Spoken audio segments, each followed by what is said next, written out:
En la literatura anglosajona o del idioma inglés, hay una obra muy conocida con el nombre de Moby Dick. ¿Cuántos de los que están aquí conocen por lo menos el nombre de Moby Dick? Ok.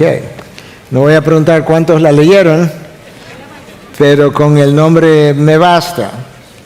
La historia está basada en una historia de la vida real. Es una novela, pero como las novelas usualmente son, es que toman una historia y hay elementos verdaderos de la historia y otros que son ficticios. Entonces, en esta historia, la parte real es que ciertamente hubo una ballena que se llamó Mocha Dick, visualizada, que vivió alrededor de la isla, de una isla que entiendo se llama muy similar en las costas de Chile.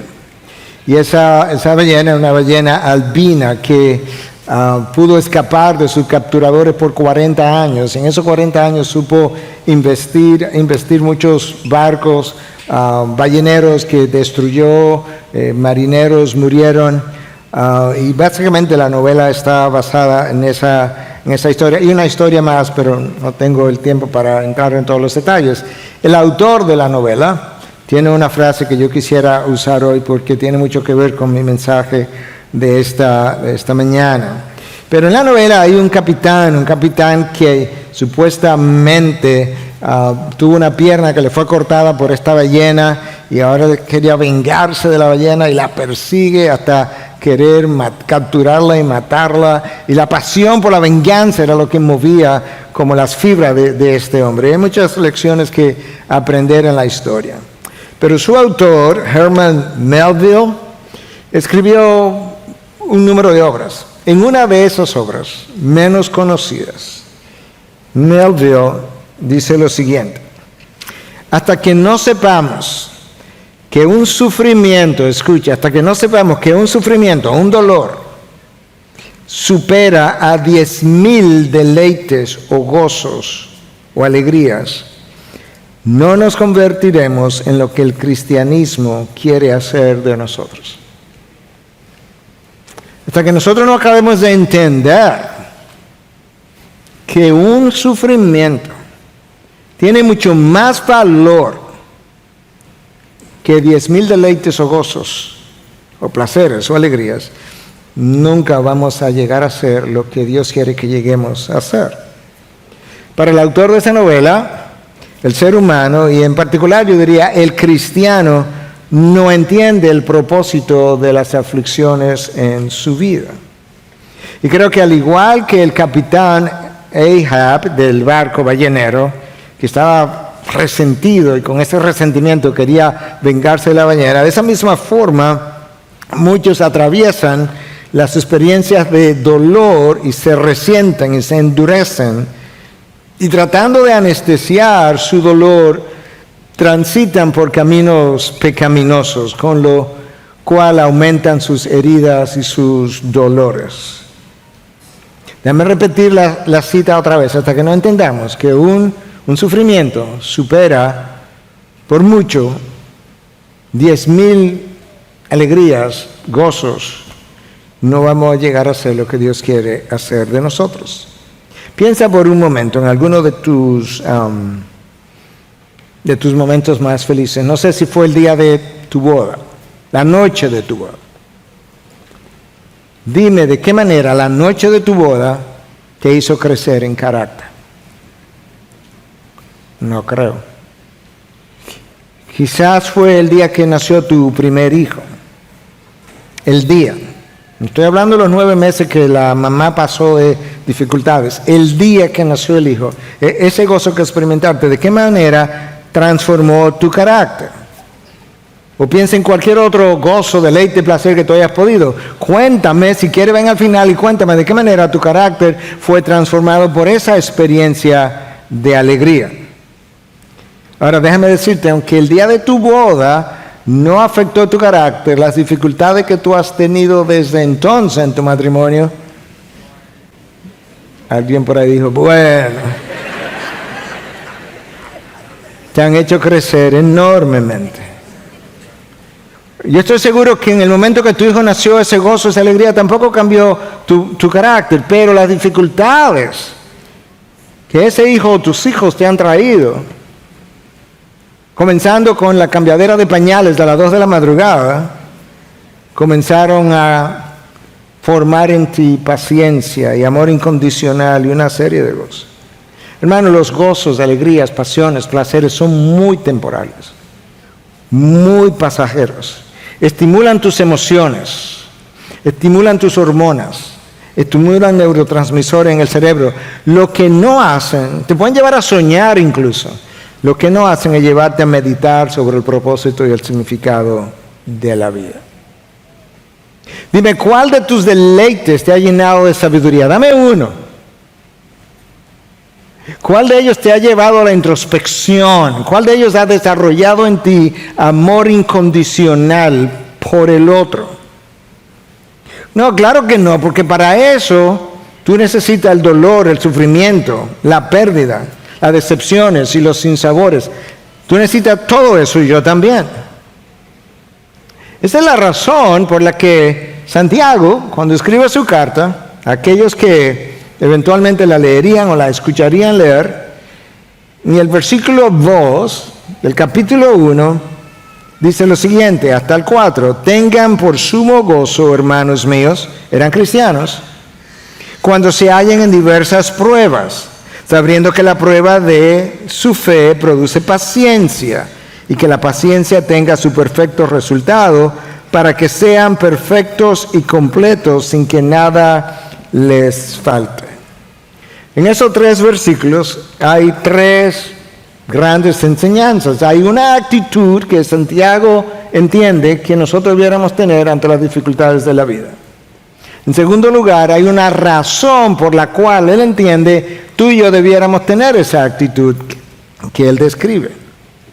Y finalmente, en tercer lugar, hay un propósito final que explica por qué las dificultades permanecen en tu vida y por qué tú debieras permanecer con la actitud inicial que él describe. Entonces vamos a desempacar esos 3 versículos. En el primero él dice, tengan por sumo gozo, hermanos míos, cuando se hallen en diversas pruebas. Oye lo que Santiago nos está diciendo. Santiago nos está diciendo, tú debes anhelar entrar en dificultad. Él no dice eso, ni siquiera lo sugiere. No está diciendo que anhelando las dificultades como tú cultivas el gozo. Además, tampoco está diciendo que nosotros debiéramos estar saltando y danzando cuando veamos las dificultades llegar. No, Cristo no llegó a la cruz danzando y saltando y celebrando. Él llegó sudando gotas de sangre y llegó hasta en la cruz, en un momento dado, desesperarse y gritar, Dios mío, ¿por qué me has abandonado?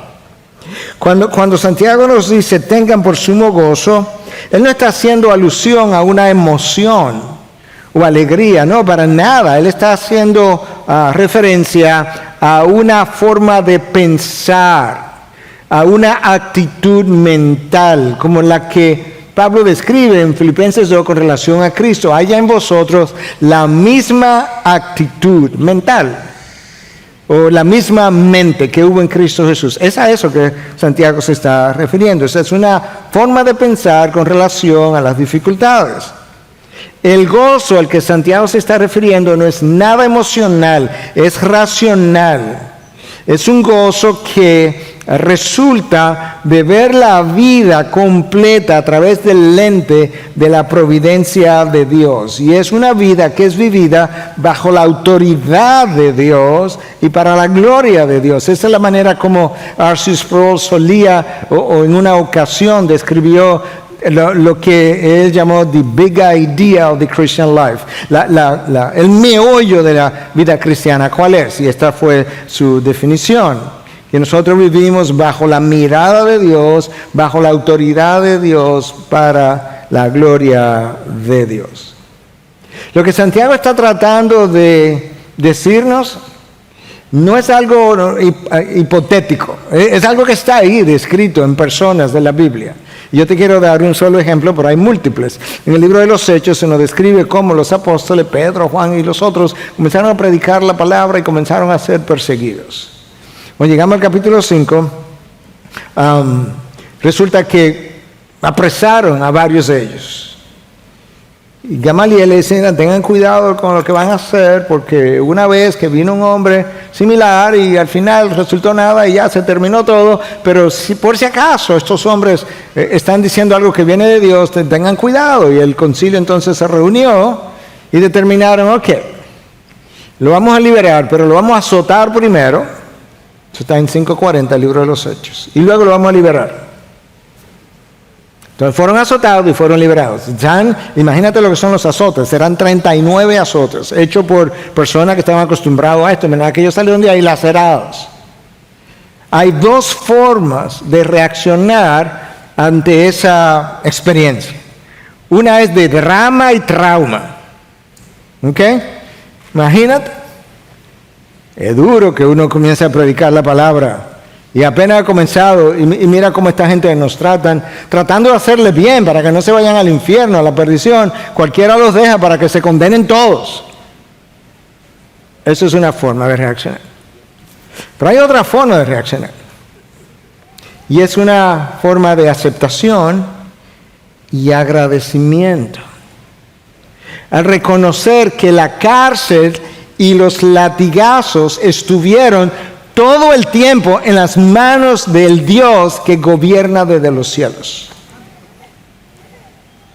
Y eso es lo que tú ves en el próximo versículo, en Hechos 5:41. Los apóstoles pues salieron de la presencia del concilio, escucha, ahora viene, regocijándose de que hubieran sido considerados dignos de sufrir afrenta por su nombre. Tú me estás relajando. Tú acabas de ser lacerado 39 veces. No drama, no trauma, solo gozo. Regocijándose de que tú puedes creer, Pedro, que el Señor nos consideró dignos de sufrir como Él sufrió. ¡Wow! Esta gente entendió algo acerca de la vida, tenía una perspectiva de la vida que nuestra generación no conoce, pero que ni siquiera quiere considerarla. Y es que la vida entera es una especie de prueba, es un test, como dirían en inglés. Lo están probando con la intencionalidad de formarnos. Que la causa de Cristo tiene un precio.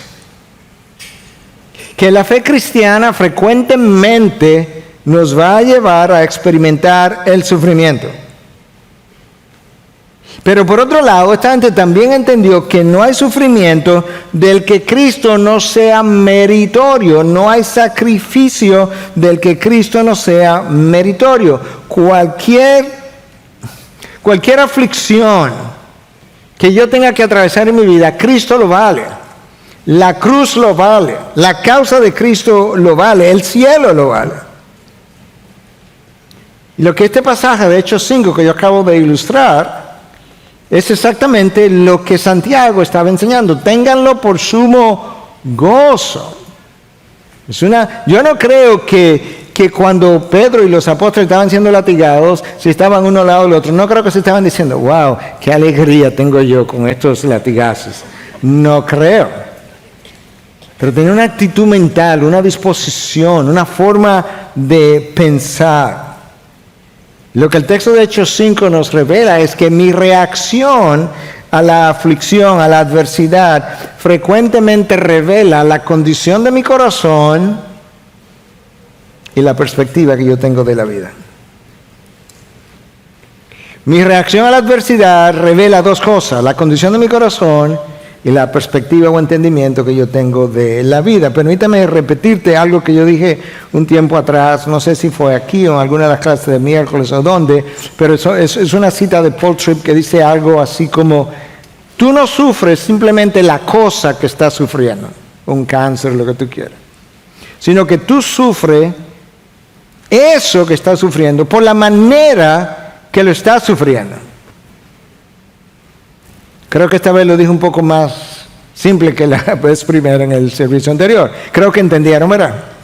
Hay una cosa que estás sufriendo, pero tú no solamente sufres eso, sino que tú también sufres por la forma como estás sufriendo esa cosa. En otras palabras, Tripp está sugiriendo, probablemente no tiene que ser así. Santiago dice, eso es exactamente lo que estoy tratando de enseñarle. Tengan por sumo gozo cuando se encuentren en diversas pruebas. Y Santiago le llama a esta gente hermanos míos. Santiago no estaba diciendo que las dificultades son un gozo en sí mismas. No, él no está diciendo eso. Él está diciendo que hay una forma de pensar acerca de las dificultades. Cuando él dice, tengan por sumo gozo, es similar a cuando Pablo dijo, yo tengo como basura aquellas cosas, ¿verdad?, que yo viví en el pasado, que yo acumulé en el pasado, por el privilegio. Yo creo que al lado del privilegio de conocer a Cristo, eso es como basura, yo las considero así. Pero no es que todo eso fue basura en sí mismo. Y yo creo que eso nos ayuda a entender cuál es el sentir de Santiago. Yo creo que nosotros podemos hacer eso que Santiago dice, podemos tener esa actitud con cierta facilidad si entendemos, hay un condicional, si entendemos que las aflicciones forman parte del plan, subraya la próxima palabra, bondadoso de Dios para mí. Pastor, parece que no entendí bien. Las aflicciones forman parte del plan bondadoso de Dios para conmigo. El problema, hermano, es que nosotros no sabemos poner las piezas del rompecabezas que están expresadas, reveladas, explicadas en la Biblia. Porque yo creo que probablemente casi todos ustedes, yo creo que todos dirían, Dios está en control de todo en el universo, ¿ok? Y probablemente si son cristianos afirmarían, Dios es infinitamente bondadoso. Bueno, suma, pon junto el Dios bondadoso y el Dios que lo controla todo, y claro que tiene que llegar a la conclusión de si Él controla las aflicciones, ellas tienen que ser parte del plan bondadoso de Dios para mí. El salmista lo entendió. Escucha cómo el salmista lo escribió en el Salmo 119, verso 75. Yo sé, no yo me imagino, puede ser que llegue a la conclusión, no, yo sé, Señor, yo tengo la convicción que en tu fidelidad me has afligido. ¿Cómo fue? Que la razón por la que tú me has afligido es porque tú eres fiel conmigo. Y como tú eres fiel, y el propósito tuyo para conmigo en la eternidad pasada fue formar la imagen de Cristo en mí, ahora me afliges porque en mi aflicción te propones precisamente continuar formando la imagen de Cristo en mí, pero de una mejor manera. De una manera más fina, más precisa, más completa. Recuerda que Santiago no está hablando de una emoción, él está hablando de una actitud mental frente a las dificultades de la vida. Cuando nosotros hicimos la serie sobre el fruto del Espíritu, yo les definí el gozo de una manera, yo modifiqué un tanto esa definición, y esto es para este mensaje, y esto es como la estoy trayendo. El gozo del Espíritu es un estado de la mente que entiende que las circunstancias de la vida están en las manos del Señor, que Él las conoce, las controla, las permite o las envía con un propósito en particular que puede escapar a nuestro entendimiento. O sea, puede ser que yo no entienda lo que Él está haciendo. Lo que yo no puedo hacer es escapar de la experiencia, porque precisamente ya fue una parte del plan bondadoso de Dios para conmigo. Entonces la primera enseñanza que Santiago me trae es la actitud mental, la disposición que yo debo tener frente a las aflicciones que de una u otra forma yo voy a atravesar. Y eso va a durar hasta que yo entre en gloria. De este lado de la gloria no hay forma que yo no pase por tribulación, aflicción, dolor, pérdida, soledad, desierto, sequedad, todo lo que tú quieras. Definitivamente, es así.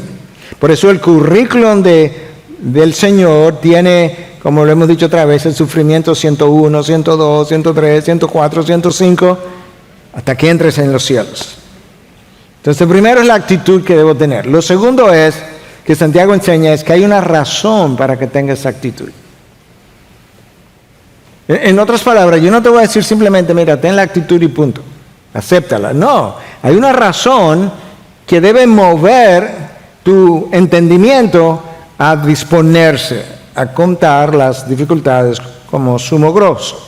Aquí está aquí, versículo 3 y principio del 4, sabiendo, recuerda esa palabra porque vamos a regresar a ella con Pablo, sabiendo que la prueba de su fe produce paciencia y que la paciencia tenga su perfecto resultados. Las pruebas tienen por meta desarrollar nuestra paciencia. La pregunta inmediata sería, ¿realmente es la paciencia tan importante para la vida cristiana? ¿Realmente la paciencia tiene tanto valor? Bueno, vamos a pensar. Número 1, la impaciencia no es parte de la imagen de Cristo. La impaciencia caracteriza la vida de todos los hijos de Dios. Número 2, peor todavía, la impaciencia forma parte de todas las caídas de los hijos de Dios. Todas las caídas de los hijos de Dios. Eva mordió la fruta y ella no esperó para hablar con Adán. Bueno, pastor, pero usted no lo sabe, quizá habló con Adán. Ok, vamos a suponer, te concedo eso, habló con Adán. Pues ellos dos no esperaron hablar con Dios. No fueron donde Dios o esperaron que Dios se apareciera, que seguro hablaba con ellos con frecuencia, y no le dijeron, mira Señor, se apareció esta serpiente con esta otra enseñanza y queremos saber tu opinión. No me interesa tu opinión, me interesa la fruta para conseguir lo que esta serpiente me ofreció. Dios le hace una promesa a Abraham y a Sara. Les voy a dar un hijo de la promesa, Isaac. Y esperen, están avanzando en edad, pero yo se lo prometí. Como Sara no tenía paciencia, fue donde Abraham. Y le dijo a Abraham, no, pero es que el Señor seguro se olvidó. Además, yo estoy más avanzada en edad que cuando vino él a hablar con nosotros. De manera que, mira, aquí está mi criada, toma este atajo y tengo un hijo. La impaciencia todavía la estamos pagando en el Medio Oriente. El rey Saúl no tenía paciencia para esperar por el profeta Samuel, como él quería ir a la guerra, y él pensaba que el sacrificio era lo que le iba a garantizar el triunfo, en vez de esperar por el profeta Samuel, que era quien podía ofrecer el sacrificio. No, lo ofreció él, y ¿sabes qué? Perdió el reino en una noche, en una decisión, una sola. Oye, pero eso es fuerte, pastor, porque él seguro como rey tuvo que tomar muchas decisiones. Sí, es en una sola cosa que tú lo pierdes. Fue con una sola fruta. Fue con una sola criada lo de Sara. Y no solamente con una sola criada, en una sola noche, en una sola acostada. Si no sabemos esperar el tiempo de Dios para hacer las cosas de la manera de Dios, con los recursos de Dios, continuamente seremos un estorbo para Dios.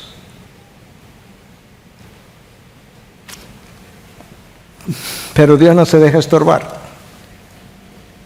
Jonás se convirtió en un estorbo para Dios. Y como Dios no se deja estorbar, le envió un pez grande, que frecuentemente hablamos de una ballena, un pez grande. Y cuando yo me convierto en un estorbo para Dios, siguen viniendo las ballenas a nuestras vidas. La paciencia. Nosotros, mira nuestro problema con la paciencia. Nosotros oramos y le pedimos algo a Dios y a la semana decimos, tú le dices a una hermana acerca de tu problema, le dices, pero tú oraste, sí tengo una semana orando, pero el Señor no ha dicho nada.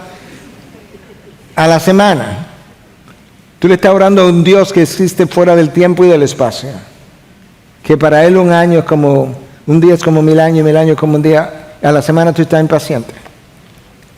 Si nosotros no tenemos paciencia, yo estoy tratando de ayudarte a entender la importancia de la paciencia, porque eso es lo que Santiago me está diciendo que la aflicción produce y que por esa razón yo debo considerar los sufrimientos y las aflicciones con sumo gozo. La paciencia se cocina a fuego lento.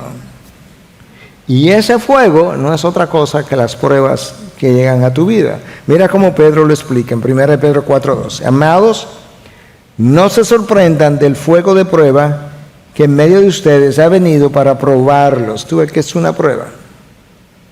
Como si alguna cosa extraña les hubiera acontecido. Hermanos, Pedro está diciendo, yo no entiendo. A usted le ha llegado un fuego de prueba, una aflicción, la persecución en ese caso literalmente era. Y ustedes están reaccionando como que esto es extraño, como que esto no se lo hicieron a los profetas del Antiguo Testamento y como que esto no se lo hicieron al Señor Jesús. No, pero no se sorprendan. De hecho, ese fuego ha llegado para probarlos, a ver quién es quién. Eso es lo que Pedro está tratando de enseñar. Y pues le está diciendo, esa prueba es como un fuego. Dios está tratando de desarrollar tu paciencia y la mía, porque la paciencia, escúchame, lo vamos a seguir viendo, no solamente que es importante en la vida cristiana, es crucial. Sin ella no puedes caminar con Dios. Jamás. Sin ella tú jamás podrás encontrar la voluntad de Dios. Escucha el diccionario de la Real Academia, una fuente secular. La paciencia, capacidad de padecer o soportar algo sin alterarse. Oye, hasta el mundo secular sabe que la paciencia implica sin alterarse. No, pastor, pero mira, el Señor me da mucha paciencia y al otro día, mira, muchacho, yo no sé, es un problema. No, porque sin alterarse. Capacidad para hacer cosas pesadas o minuciosas. Facultad de saber esperar cuando algo se desea mucho. Si le preguntáramos a Jacob, en el Génesis, diría, no, cuando algo, no es la capacidad para esperar cuando algo se desea mucho, es cuando algo se ama mucho. ¿Cómo así, Jacob? Oye, yo me enamoré de Rebeca, de Raquel, perdón, me enamoré de Raquel, quería a Raquel. El futuro suegro me dijo que sí, pero que tenía que trabajar 7 años, trabajé 7 años, pero me engañó, me dio a Lea. Pero que quien yo amaba era Raquel. Y el suegro me dijo, bueno, te doy a Raquel también, pero 7 años después, 14 años esperando. Y él dice que le pareció poco tiempo, o sea, un noviazgo de 14 años. Sí, considero poco tiempo porque la amaba mucho. Mi paciencia o impaciencia tienen algo que ver con el amor, vamos a llegar ahí. Pero esta es mi definición de la paciencia: la capacidad para esperar con tranquilidad y esperanza por el tiempo y la voluntad de Dios. La capacidad para esperar, ¿ok? Con tranquilidad y esperanza por el tiempo y la voluntad de Dios bajo presiones variables en intensidad y duración. The Gospel Coalition está haciendo algo que tiene que ver con nuestro ministerio, en mi ministerio y todo lo que está pasando en el mundo reformado hoy en Latinoamérica. Y en la entrevista una de las preguntas fue, ¿qué tú has hecho mejor, tú piensas, teología o medicina? Y dije, ninguna de las dos. ¿Cómo va a ser? Entonces, ¿qué es lo que ha hecho mejor? Esperar. Esperar. Y estoy contento de que el Señor me haya enseñado a esperar. Escucha Santiago otra vez. Versículo 3. Sabiendo que la prueba de su fe produce paciencia y que la paciencia tenga su perfecto resultado. La paciencia, hermano, es más necesaria de lo que tú te imaginas. El problema es que nosotros cuando pensamos en la paciencia, la vemos solamente en términos de beneficios personales. Señor, dame paciencia porque estoy inquieto o inquieta. Estoy malhumorado y esto me está sacando, como decimos nosotros, que me está sacando de quicio, me está sacando, estoy perdiendo los estribos. Yo necesito estar tranquilo, Señor, así que dame paciencia. No, pero eso es que la paciencia tiene que ver con mucho más que eso. Mira, para comenzar, si tú no eres paciente, tú no puedes amar. No, mejor dicho, déjame decirte de una mejor manera. Si no eres paciente, esa impaciencia es la evidencia de que no amas. Porque el amor es impaciente, es paciente. 1 Corintios 3. El amor es paciente. El amor incondicional, por lo menos. Esa es la evidencia de Jacobo. Esperó 14 años, porque la amaba mucho. Nosotros comenzamos a ministrarle a alguien, a testificarle a alguien. Queremos evangelizar a alguien. La persona a la semana no ha respondido, a las 2 semanas no ha respondido y estamos completamente airados e impacientes. Pero resulta que Pedro me dice, en su segunda carta, en 3:9, que el Señor Jesucristo no ha regresado, no porque Él ha retardado su promesa, sino que está esperando, porque como Él es paciente, no quiere que nadie perezca. ¿Te estoy oyendo? Que hay gente que no ha nacido de nuevo todavía y otros que ni siquiera han entrado al mundo, que Él quiere salvar, que Él dispuso salvar, no quiere que esa gente perezca y en su paciencia está esperando por ellos. Y luego Pablo viene y me dice en Efesios 5:1, ser imitadores de Dios, pero no puedo ser imitador de Dios si no soy paciente. De hecho, escucha lo que Pablo le escribe a los Colosenses en 3:12. Entonces ustedes, como escogidos de Dios, santos y amados, revístanse de tierna compasión. Sí, eso luce como Dios. Bondad, humildad, mansedumbre y paciencia. Yo tengo que vestirme de todo eso si quiero imitar a Dios. Tú puedes ver que la paciencia es vital. Y yo estoy mencionando todo esto porque yo necesito que puedas entender no simplemente a qué que está apuntando Santiago, es más práctico que eso en un sentido, es que Santiago está apuntando, esa es la razón por la que tú debes tener la actitud primera de que él habló, pero a lo que él se está refiriendo es que, ¿sabes qué? Tú no puedes caminar en obediencia sin paciencia. Santiago está preocupado que debido a la impaciencia, algunos no vayan a terminar o a terminar bien. Por eso decía Pablo, yo no corro como dando golpes al aire, no vaya a ser que después de haber predicado yo también sea descalificado. Santiago no quiere que te descalifiquen a mitad de camino porque tu impaciencia te hizo tropezar. Y esa revelación no está dada solo en el Nuevo Testamento, viene de lejos. El salmista en 37:7 dice, confía callado en el Señor y espera en Él con paciencia. ¿Notaste la combinación de palabras, de ideas en el salmista? Número 1, confía, eso es una idea. ¿En quién? En el Señor. No debemos hablar mucho, porque en las muchas palabras el hombre peca, le pasó a los 3 amigos de Job. Entonces espera callado. Y cuando no solamente esté callado externamente, quédate callado internamente, espera en Él con paciencia. ¿Por qué? Porque el Señor es el Dios de la historia. Es el Dios de la historia global y de la historia personal de cada uno de nosotros. Entonces tenemos ahora la actitud que debe caracterizarme frente a las dificultades de la vida.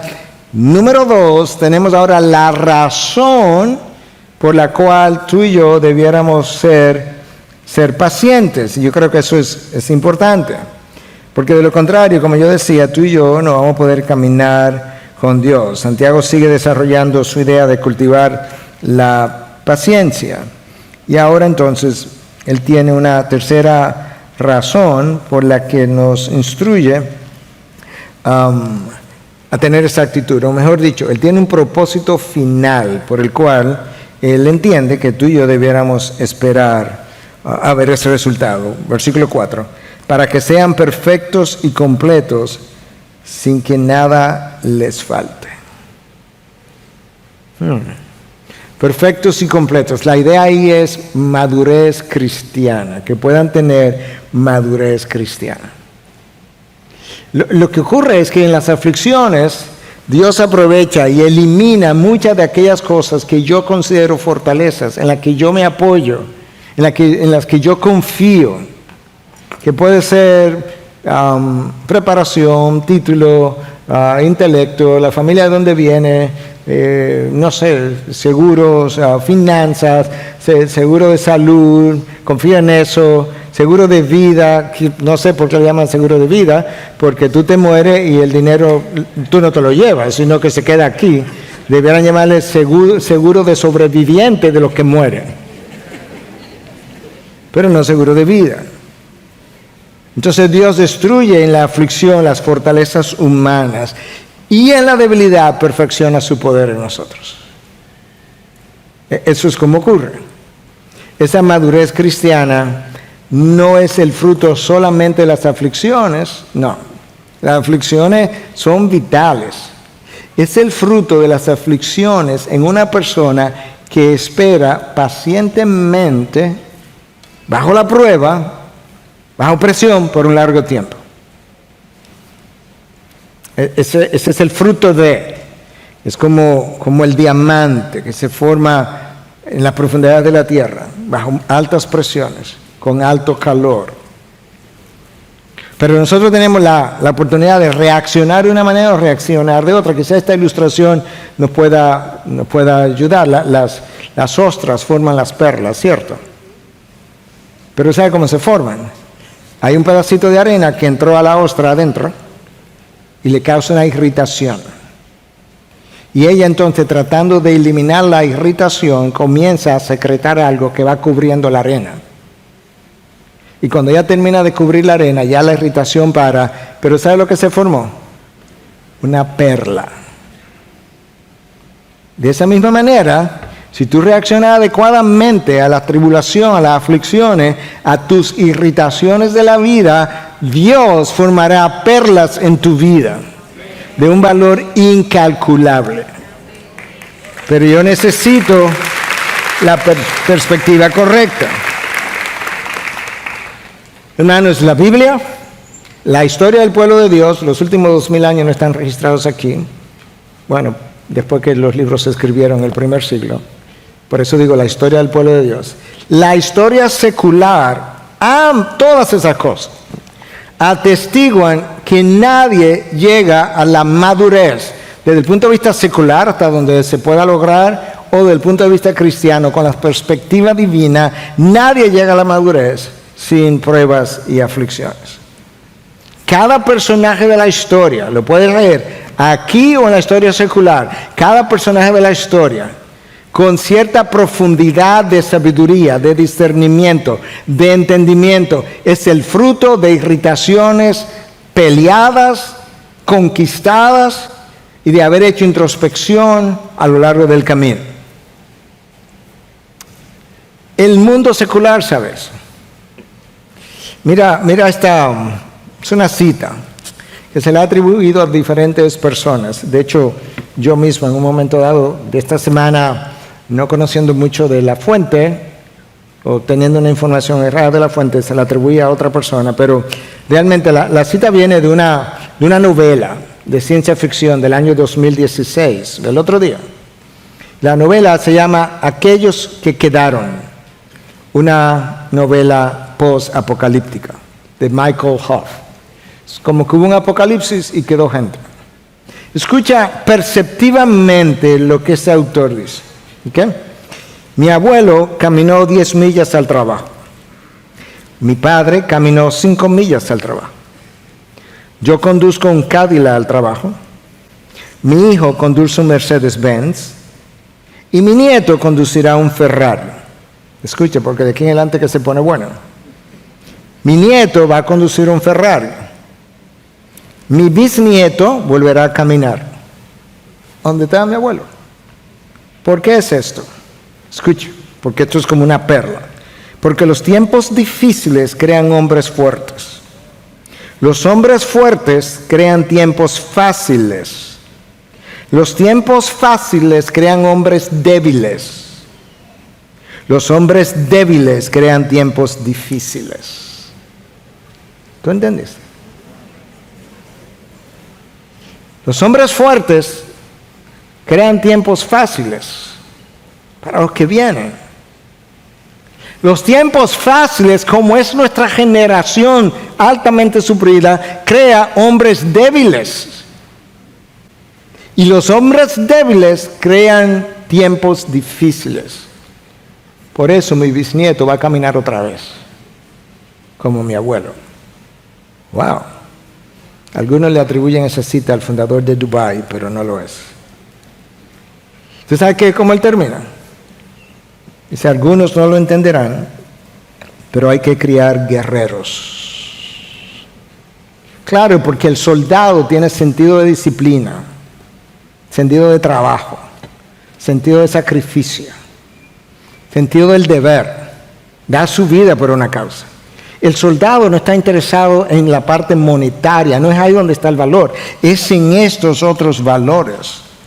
Y cuando tú creas guerreros, los guerreros entonces pueden administrar lo que generaciones débiles no han podido hacer. Dios conoce eso desde que fundó el mundo. Desde antes que Adán cayera, pero conocía que al momento de la caída en adelante, estas aflicciones, estas dificultades eran necesarias para poder formar la imagen de Cristo en sus hijos. Y por eso Santiago dice que las aflicciones dan lugar a la paciencia, y la paciencia termina haciendo su trabajo y nos llevan a ser perfectos y completos sin que nos falte nada. Padres, te lo voy a leer porque lo escribí con cuidado y quiero ser sensible, pero es verdad. Mientras más proteja a tus hijos de las aflicciones, del trabajo arduo y de los sacrificios que hicieron generaciones anteriores, más débiles serán y peores tiempos crearán para ellos mismos y generaciones futuras, porque hombres débiles crean tiempos difíciles. Hermanos, a la luz de la palabra, la idea no es evitarte el dolor para que no te rayes. No. El mundo secular le ha llamado a nuestra generación la generación de cristal. Se agrieta con facilidad. La meta es usar el dolor para que cada vez más te vaya pareciendo menos a ti y más a Cristo. Y eso no ocurre en las montañas de gozo, de placer o de deleite. No. El sufrimiento en las manos de Dios es la mejor escuela de la formación de carácter.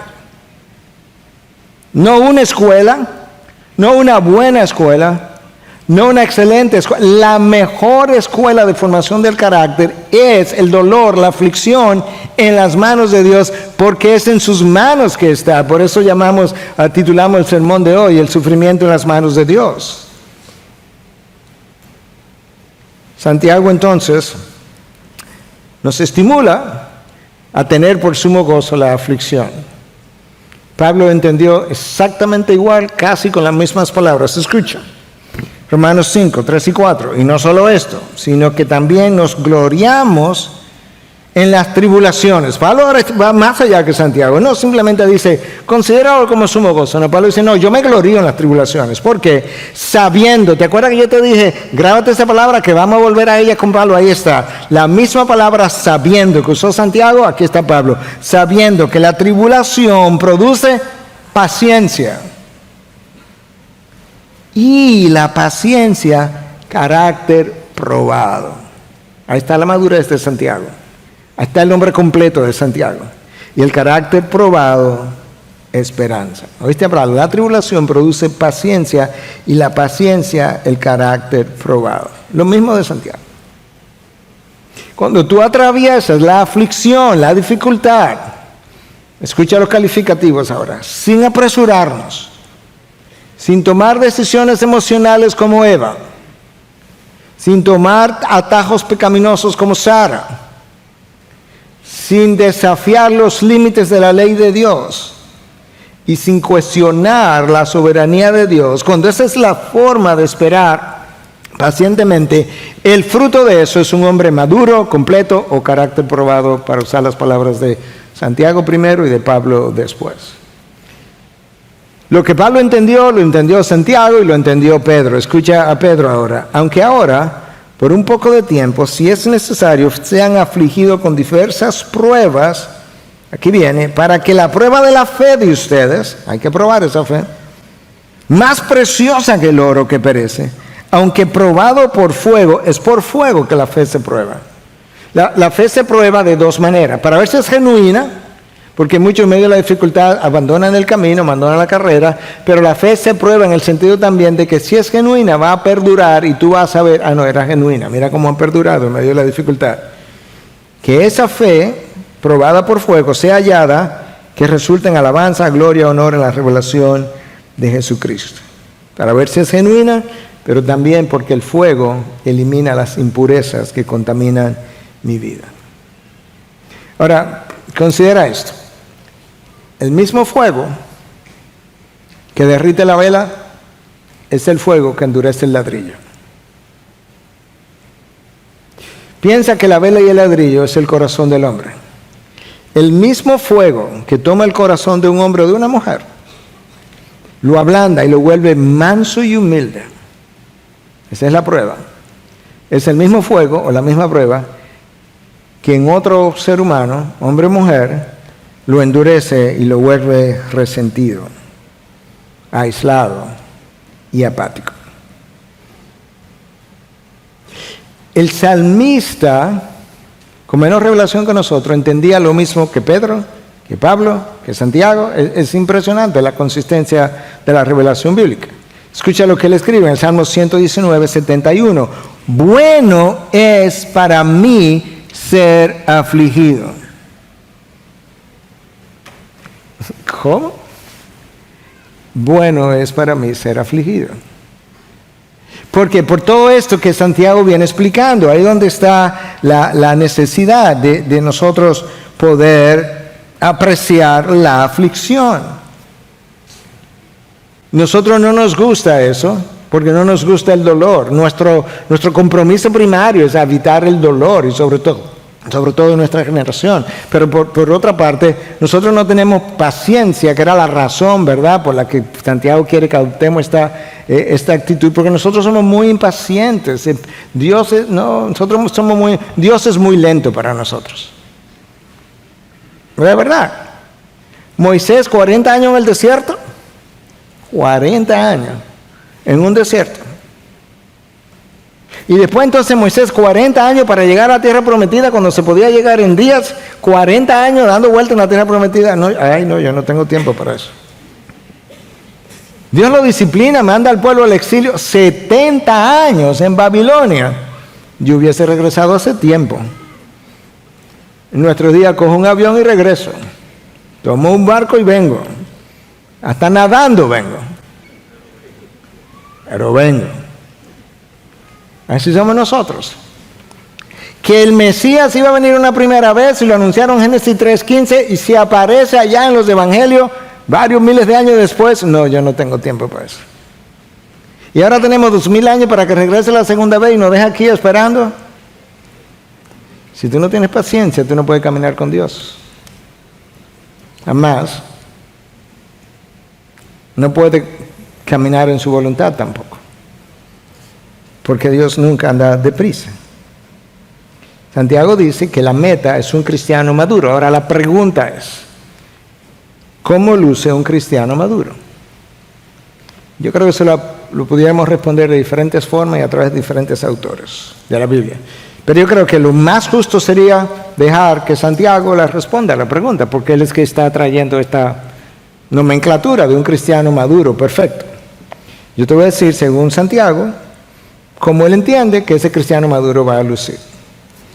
Y esto mismo representa como un resumen de la carta entera. Un cristiano maduro posee una sabiduría que viene de lo alto. Y eso es en 1:5, en capítulo 3, del 13 al 18. Un cristiano maduro es un cristiano con una fe firme en el Señor y sus propósitos, no un hombre de doble ánimo, como hablamos el domingo pasado. Versículos 6 y 7 del capítulo 1. Un cristiano maduro sabe lidiar con sus tentaciones y cuando tropieza y cae, no culpa a nadie de su pecado. Versículo 12 al 16, capítulo 1. Un cristiano maduro es un cristiano que tiene una vida de obediencia, porque él no es solamente un oidor de la palabra, él es un hacedor de la palabra, y eso está aquí. Capítulo 1, versículo 19 al 27. Un cristiano maduro tiene un entendimiento apropiado del no valor de las cosas de este mundo. Hermanos, cuando tú entraste a este mundo, tú viniste sin nada y cuando te vas sin nada. ¿Dónde que está el valor de estas cosas? No traigo, no me llevo. Capítulo 1, del 9 al 11, capítulo 5, del 1 al 6. La madurez cristiana se caracteriza por amor a Dios y amor al prójimo, sin exhibir parcialidad. Capítulo 2, versículos del 1 al 13. Un cristiano maduro tiene un testimonio de obras que hablan de que su fe es madura. Si no tiene obras, Santiago dice, tu fe está muerta. Versículo 14 al 25 del capítulo 2. Un cristiano maduro tiene control de su lengua. Cristo dijo, de la abundancia del corazón habla la lengua. Es más serio de lo que pensamos. O sea, nuestra conversación es más seria de lo que pensamos. La lengua es el órgano más largo del cuerpo, por así decirlo. Simbólicamente hablando, va desde la punta de tus labios hasta el corazón. Y cuando tú la sacas, salió el corazón con ella. Un cristiano maduro no es dominado por las pasiones de la carne, capítulo 4, del 1 al 3. Un cristiano maduro entiende el señorío de Cristo. O eres amigo del mundo y enemigo de Dios, o viceversa. Capítulo 4, versículos 4 al 10.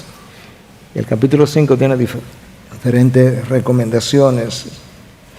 Y yo creo que eso nos da una idea de cómo Santiago entiende que un cristiano maduro al que él está apuntando en su vida debiera estar luciendo. Y así debiéramos procurar nosotros lucir. Ahora, en el tiempo que nos queda, rápidamente, y a manera de aplicación final de todo lo que hemos dicho.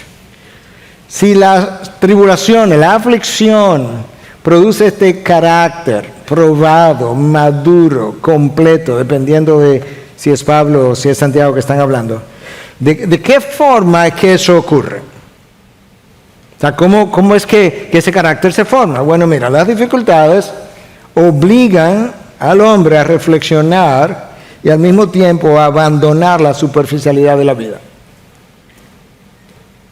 Decía Richard Foster en su libro Dinero, Sexo y Poder que la maldición de esta generación es la superficialidad.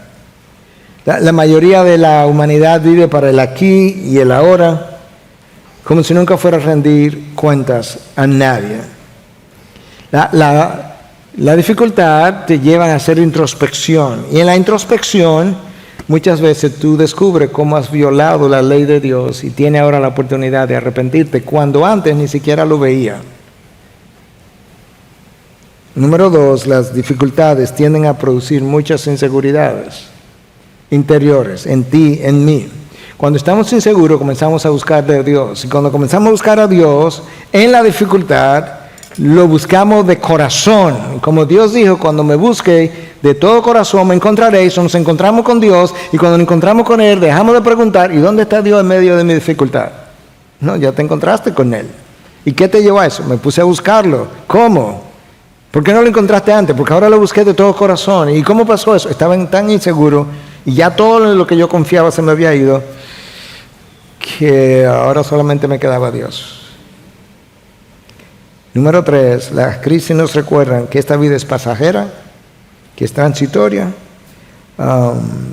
y nos lleva a preguntarnos, ¿qué es lo que realmente importa en la vida? ¿Qué es lo que verdaderamente importa? Yo tuve la oportunidad, no sé si te lo conté en alguna ocasión, de tener como paciente, lo dejo anónimo, a alguien que ocupó una muy alta posición en el país años atrás, tuvo poder, dinero, fama, mucho poder, una familia grande, y al final de sus días, faltaban unos meses para su muerte, pero al final de sus días lo encontré solo en la habitación un día, lo cual era raro, siempre tenía gente con él. Le pregunté, don fulano, usted tiene más edad que yo y está llegando ya tiempos finales, yo le puedo hacer una pregunta. Y me dijo, sí. Yo le dije, mire, voy a ser sincero. Yo conozco su historia, usted tuvo dinero, fama, poder, varias otras cosas. Y ahora, ¿cómo usted se siente? Y él me miró, se le salió una lágrima y me dijo, vacío. Y dije, sí, de verdad, y wow. ¿Y por qué? Ojalá yo supiera. ¿Usted me permite decirle por qué? Y hablamos de las cosas que verdaderamente importan. Y como todo lo que él había acumulado y tenido tenía cero importancia ahora, al final de sus días. Él entregó su vida al Señor ese día. Y luego le dijo a su hijo menor que si yo podía pasar por su casa para que le leyera la Biblia, porque era lo único que él quería hacer. Y luego en su funeral, yo di el testimonio, pedí permiso, di el testimonio, y alguien que había tenido una historia trágica se acercó, me pasó la tarjeta y me dijo, yo necesito hablar con usted. Porque la superficialidad de la vida funciona hasta el momento en que yo me encuentro en dificultad. Y después yo descubro lo que verdaderamente tiene valor. Job tuvo grandes dificultades, tuvo muchas preguntas, quería una entrevista con Dios. Al final, Job no obtuvo ninguna respuesta de lo que él andaba buscando, pero él obtuvo algo mejor que eso. Recibió a Dios. Y Job entonces aprendió que en la vida cristiana nosotros no vivimos de explicaciones, sino de promesas. Ninguna explicación te va a sostener hasta el día final. Ni te va a dar ni la esperanza, ni la estabilidad, ni la confianza, ni nada de lo que tú necesitas. Número 4, las crisis de la vida muestran nuestra debilidad y nuestra impotencia. Nos muestran que realmente yo estaba tratando de vivir de una manera autosuficiente. Y eso nos impedía acercarnos a Dios. Y Dios tiene entonces que pulverizar nuestros egos para que ahora con una actitud humilde yo pueda acercarme confiando solamente en Él y en nada más de las cosas que antes había confiado. Número 5. Dios me permite vivir las consecuencias de mi pecado. Cuando las vivo, descubro lo grave de mi pecado. Y la gravedad de mi pecado me ayuda a mí a entender que yo necesito en un futuro a caminar por los caminos de Dios y a rechazar todo lo que Dios rechaza. Es la aflicción que nos enseña eso. ¿Tú sabes lo que dice el salmista? El Salmo 119, 67 dice, antes que fuera afligido yo me descarrié. ¿Y por qué te descarriaste? Porque la aflicción no había llegado y no había aprendido. Mas ahora guardo tu palabra. Ahora tú eres obediente. ¿Y qué fue lo que te hizo obediente? Que me descarrié. Y descubrí el precio de mi descarrío. Y entonces la aflicción me trajo al camino. Pero tú sabes qué, yo te leí ahora del Salmo 119, 67, versículos más adelante, el mismo salmista dice, fue bueno para mí ser afligido. ¿Tú ves por qué? Literalmente hablando. Y versículos más adelante, el mismo salmista te dice que Dios en su fidelidad, oh Señor, yo sé que en tu fidelidad me has afligido. Tú eres tan fiel a tus propósitos que no me dejaste allá afuera descarriado, sino que me afligiste para que regresara. Esa es la explicación del exilio en Babilonia. Ahora, antes de cerrar, te recuerdo que la meta de las aflicciones, del dolor, del sufrimiento, es el desarrollo del carácter probado. Nunca será la eliminación del sufrimiento, sino la transformación. No es eliminación, es transformación por medio del sufrimiento. Pero yo necesito, que ahí comenzamos, una actitud frente a la vida. Y esa actitud no es de drama y trauma.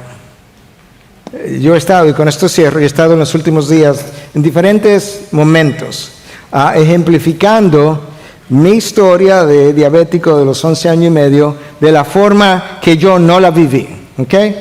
Y luego yo te puedo hablar de cómo la viví, pero de cómo yo no la viví. Pero esto sería, si la vivo bajo el lente del drama y trauma, ¿tú te imaginas un niño de 11 años y medio, oye, que le salió diabetes? En esa época, imagínate, en el año 1970, en Santiago, una provincia, allá no había ni siquiera endocrinólogos.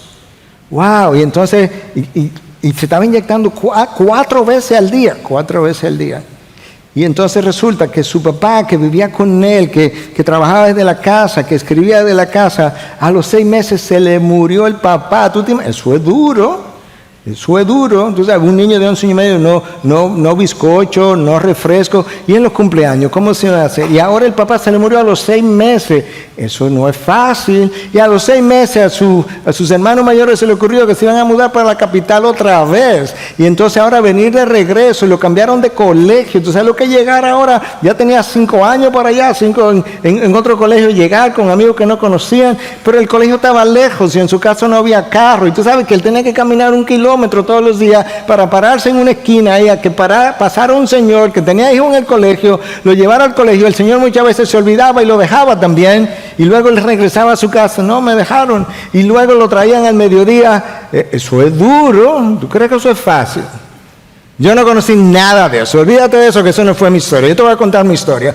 Esa misma, a los 11 años y medio, ya yo tenía prácticamente 5 años como mi papá en la casa, instruyéndome, dirigiéndome, modelándome, marcándome. Me marcó de por vida de la mejor forma posible. Y después que ya yo estaba marcado de por vida, Dios se lo llevó. Y tú sabes que me dejó con 6 hermanos más que eran mayores que yo, que me querían, que me suplían, que me supieron acoger, que estuvieron ahí para ayudarme. Y cuando yo vine aquí en el colegio que me pusieron, me becaron. Y entonces había un señor que era tan bueno que me recogía. Yo tenía que ir a caminar, pero me recogía todos los días. A veces me dejaba, es verdad, pero me recogía y me traía a mi casa. Y wow, ese drama y trauma, yo no lo viví, hermano.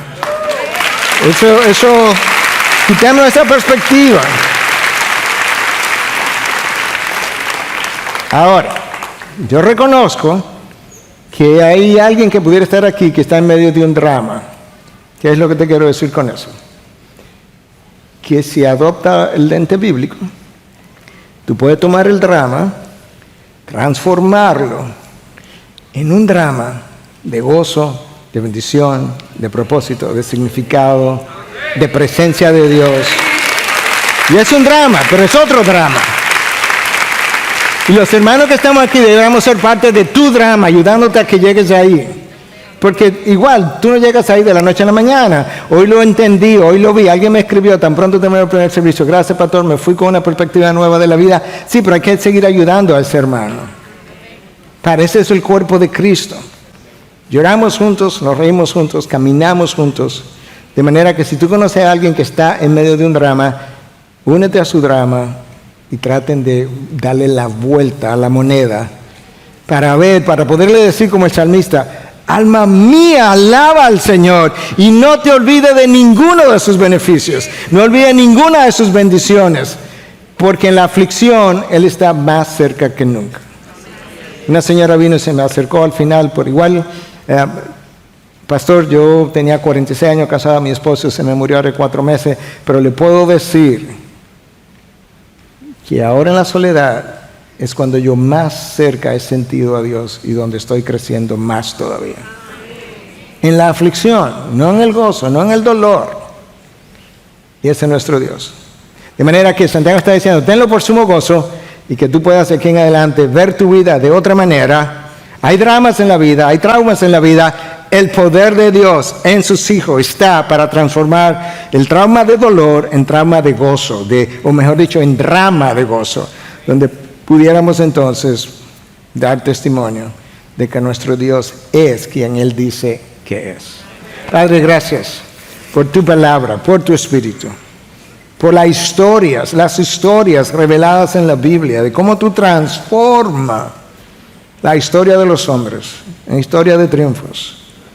Como la noche del viernes pasó a ser la mañana del domingo, en ese domingo de resurrección. Ayúdanos a nosotros como cuerpo de Cristo a cambiar nuestra visión de la vida y a caminar con otros para que ellos también puedan caminar sus historias distintas, de una manera distinta, y ellos también puedan contar historias distintas en el día de mañana. Para la gloria tuya, oh Dios, en Cristo Jesús. Amén. Amén. Gracias por acceder a este recurso. Espero que haya sido de gran bendición para tu vida. Te sugiero que te suscribas a este canal de forma que tú puedas recibir notificación la próxima vez que hayamos subido un nuevo recurso que pueda servirte de instrucción y bendición.